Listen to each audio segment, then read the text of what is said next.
Bueno, para hablar del tema vamos a hablar con una experta, con alguien que sabe mucho. Ha escrito hace poquito una nota de opinión descarnada, explicando este verso de la dolarización. Estuvo al frente del Banco Central, así que conoce profundamente los mecanismos de la economía argentina.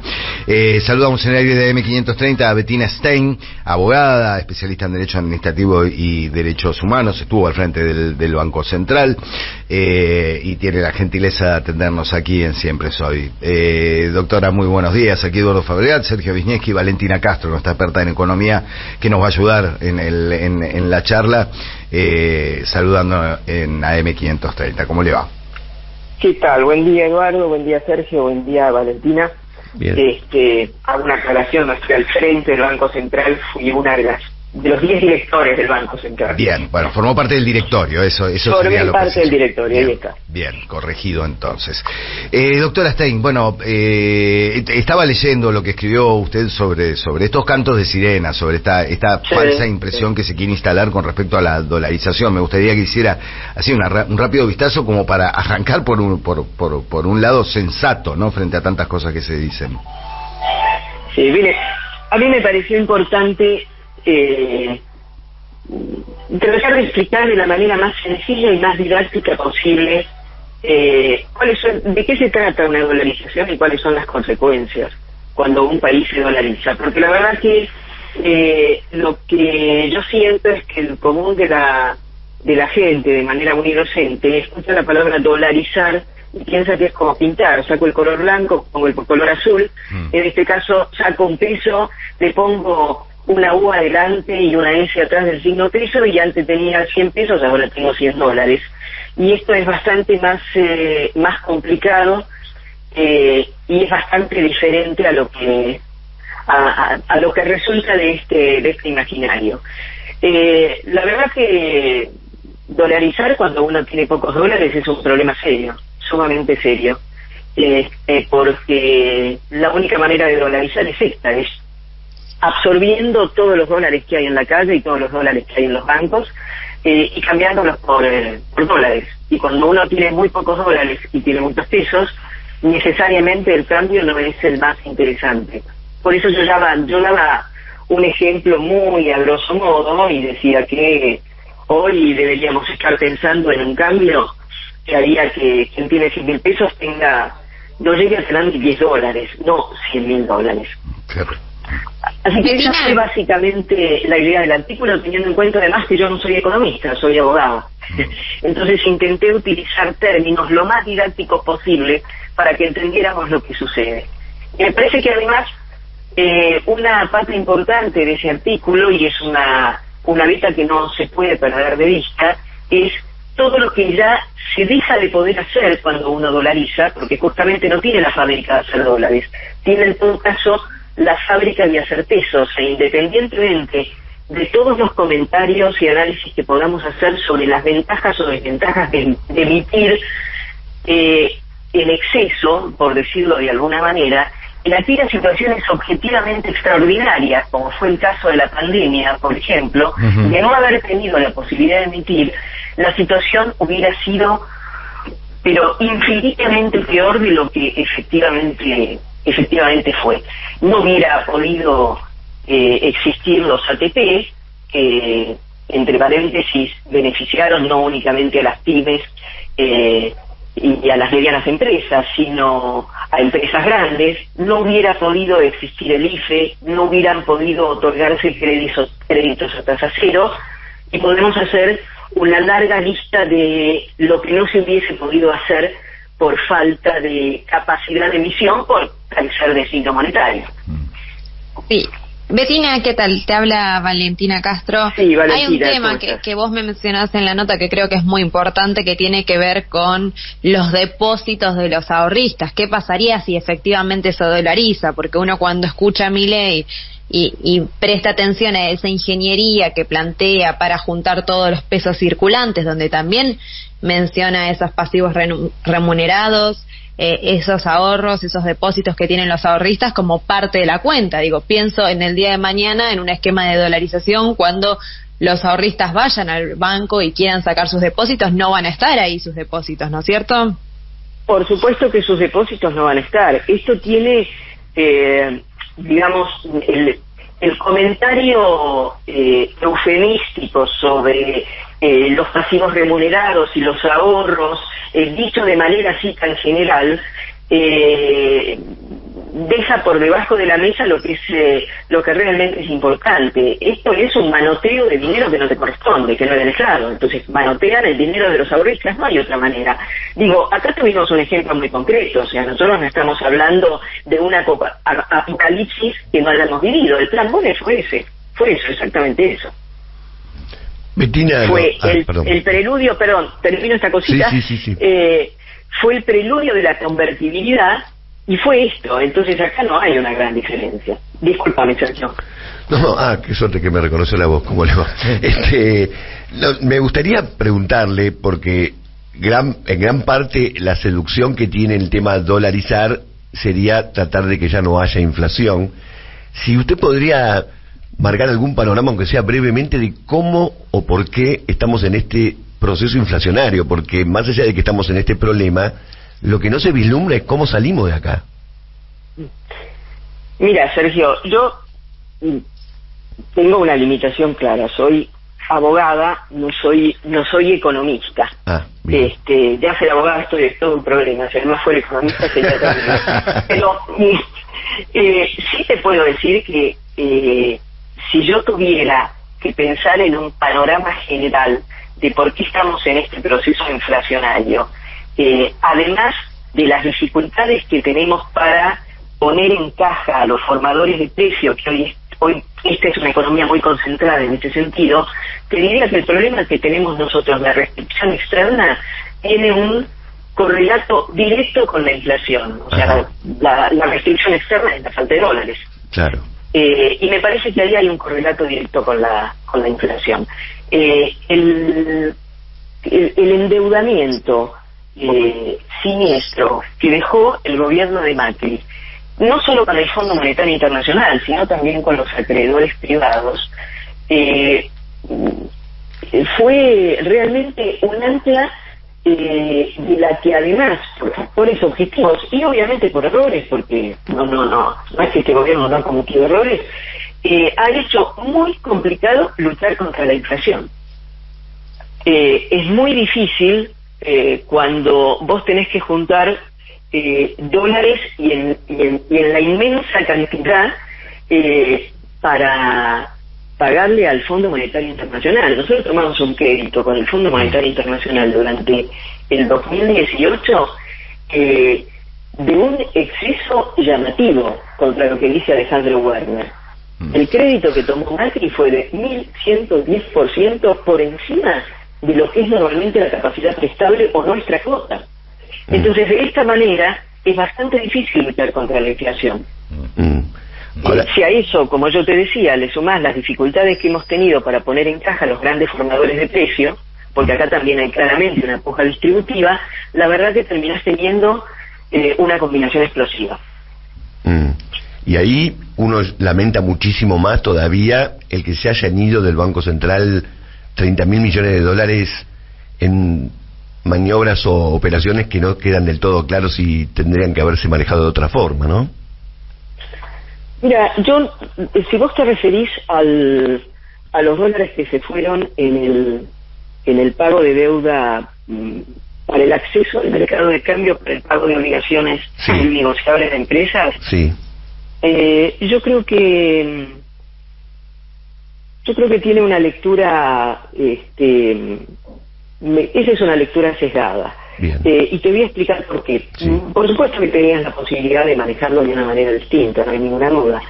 El Banco Central no es que no hizo nada. El Banco Central puso pautas muy claras a las empresas diciéndole que el acceso al mercado de cambio se iba a hacer solamente por el 60% de sus obligaciones y que el resto iba a tener necesariamente que refinanciarlo. Podrías haber dicho, señores, no tienen acceso ni siquiera a un dólar. Y si te venía a raíz de eso una caterva de concursos, de quiebras, ¿cómo ibas a sostener lo que esto podía significar en términos de consecuencia para la gente? Entonces, vos tenés que tener, cuando estás en el gobierno, también un equilibrio muy finito. Entonces no es que el Banco Central no hizo nada, el Banco Central puso un montón de condiciones. Yo te diría que las condiciones del Banco Central para acceder al mercado de cambio eran del tamaño de una Biblia, eran enormes. Bettina, sí, perdón. Mencionaba justamente esto, ¿no? La puja distributiva y la necesidad de tener un equilibrio muy finito cuando uno está en esas sillas donde se toman decisiones. ¿Crees que hubo un intento fallido de gobernabilidad junto a los grupos económicos en esta puja distributiva, donde claramente... No te escuché bien, Valentina, ¿cómo? No, justamente en este esquema de puja distributiva, si vos creés que los ganadores de este proceso de estos últimos 3 años efectivamente fueron esos grupos económicos, los cuales tuvieron beneficios no solo en materia de rentabilidad, sino en un montón de otras cuestiones como el acceso a los dólares y demás, frente a un esquema de distribución donde los trabajadores perdieron también participación en esa riqueza que se genera en ese Producto Bruto Interno. ¿Crees que efectivamente fue una puja distributiva, que los ganadores del proceso fueron los grandes grupos económicos? Mira, yo creo que los grandes grupos económicos obviamente salieron más beneficiados en el marco de esta situación, porque de nuevo, cuando vos tenés que administrar un insumo escaso, obviamente que tenés serios problemas, y lamentablemente lo que te suele suceder es que estos grupos económicos tienen una fuerza importante porque están necesariamente muy concentrados. Entonces ahí ha habido lamentablemente dificultades. Evidentemente no es mi área, te vuelvo a repetir, como para poder distribuir de una manera distinta. La verdad que en ese sentido, desde el punto de vista de la explicación, es simple. Digo, si vos limitas los precios, obviamente de esta manera estás distribuyendo para los trabajadores o para la sociedad. Bueno, esto ha sido todo un problema, evidentemente, para este gobierno. Y yo creo que uno de los grandes problemas, de nuevo, ha sido la restricción externa. Restricción externa que obviamente heredó este gobierno, llegó este gobierno con una restricción externa, y después vino, obviamente, la pandemia, la guerra, el aumento del precio de la energía, y por otro lado, la estrictez con la que el Fondo Monetario miraba y atendía cada uno de los pedidos de la Argentina durante este gobierno, que la verdad distaba de manera infinita con la actitud liviana que había tenido durante el gobierno Macri. Entonces, la verdad que esto seguramente complicó mucho las cosas. Doctora, una de las grandes deudas que nos deja, no deuda del fondo, que esa ya la teníamos, pero una de las grandes deudas que uno siente frente a un gobierno que yo personalmente voté, una de las razones fue la promesa específica de investigar qué había sucedido con ese préstamo demencial que recibió el gobierno de Mauricio Macri, que terminó defolteando su propia deuda. Usted trabajó en eso, dejó al descubierto un montón de esas maniobras, y sin embargo estamos terminando esos 4 años de gobierno, y la deuda nos investigó, y la deuda nos quedó, y hubo que firmar un nuevo acuerdo que sabemos que condiciona nuestra política económica. ¿Qué fue lo que falló? ¿No hubo voluntad política? No, porque especialistas como usted investigaron el tema, no es que, bueno, quedó ahí, estaba pendiente, flotando, pero nunca se cumplió aquello de investigar esa deuda. No coincido con vos, Eduardo, sí que se investigó. No, bueno, se investigó, ahora no se tomaron muchas medidas al respecto. No, sí, se tomaron muchas medidas. A ver, sí, claro, cuénteme, se tomaron por favor. muchas medidas. Mirá, el Banco Central hizo un informe, hizo primero un análisis de la deuda, un análisis de tipo económico de la deuda, y de la fuga de capitales, de la formación de activos externos. Se hizo además un análisis legal de las irregularidades en la toma del crédito, porque lo que siempre sostuvimos es que la decisión de tomar un préstamo en el Fondo Monetario Internacional es una decisión a todas luces política, de naturaleza política, y como política no es judicializable. Claro. Lo que nosotros decíamos era que aún todas las decisiones políticas tienen un procedimiento legal que debe cumplirse, al que el Poder Ejecutivo tiene que ceñirse para que sea válido. Esto es lo que no se cumplió. se hizo un análisis legal en el Banco Central sobre los incumplimientos. Ese análisis legal se elevó a la Sindicatura General de la Nación. La Sindicatura General de la Nación hizo su propio informe de auditoría, y de ese informe de auditoría concluyó que, como habíamos concluido nosotros, efectivamente había irregularidades que podían comprometer la responsabilidad, no solamente penal, sino además civil de los funcionarios.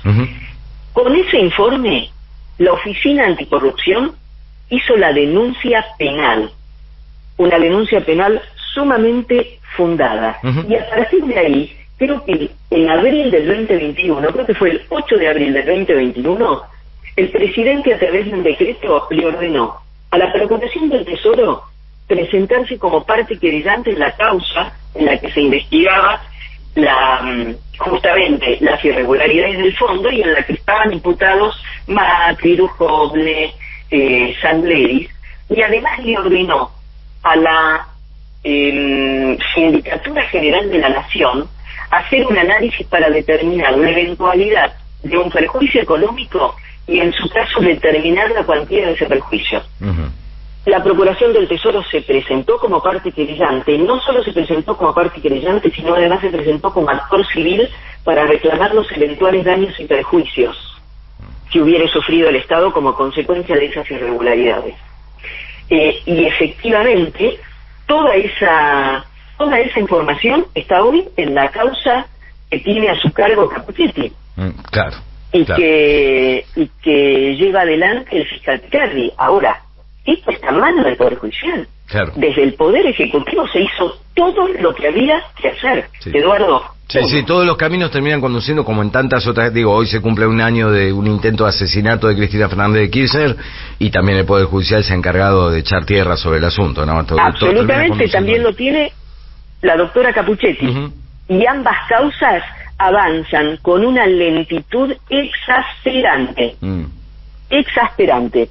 Entonces, por eso le digo, en este punto, las críticas hacia el gobierno son muy injustas, porque se investigó a fondo, se hizo todo lo que había que hacer, y se hizo la denuncia donde había que hacerlo. Pero además, como le decía recién, el decreto tiene una novedad, y es que por primera vez se ordena no solamente iniciar la causa penal para determinar la existencia del delito, sino reclamar los daños y perjuicios. Claro. Y esto es un hecho absolutamente novedoso. A partir de ahora tenemos el problema de siempre, un Poder Judicial muy particular, claro. Muy particular.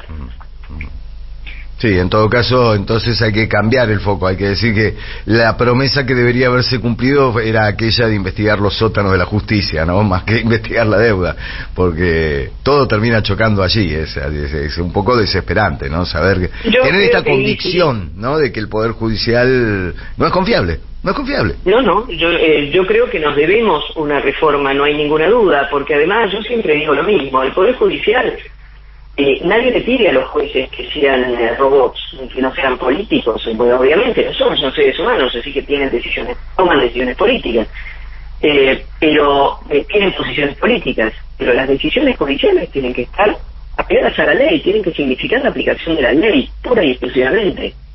Y este es un Poder Judicial que juega lamentablemente políticamente, además de ser un Poder Judicial con mucho arcaísmo. Usted ve los nombres de los jueces, los camaristas, y es el hijo, el nieto, el bisnieto, y la verdad que es muy difícil de esta manera. Claro. Realmente es muy difícil. Yo creo que necesitamos una reforma judicial profunda. Pero me parece que es importante dejar en claro este punto, porque la investigación fue muy profunda, muy sesuda y muy seria. Clarísimo. Doctora Stein, muchas gracias por su tiempo y por la claridad de los conceptos, siempre es necesaria, así que le agradecemos el tiempo. Muchas gracias.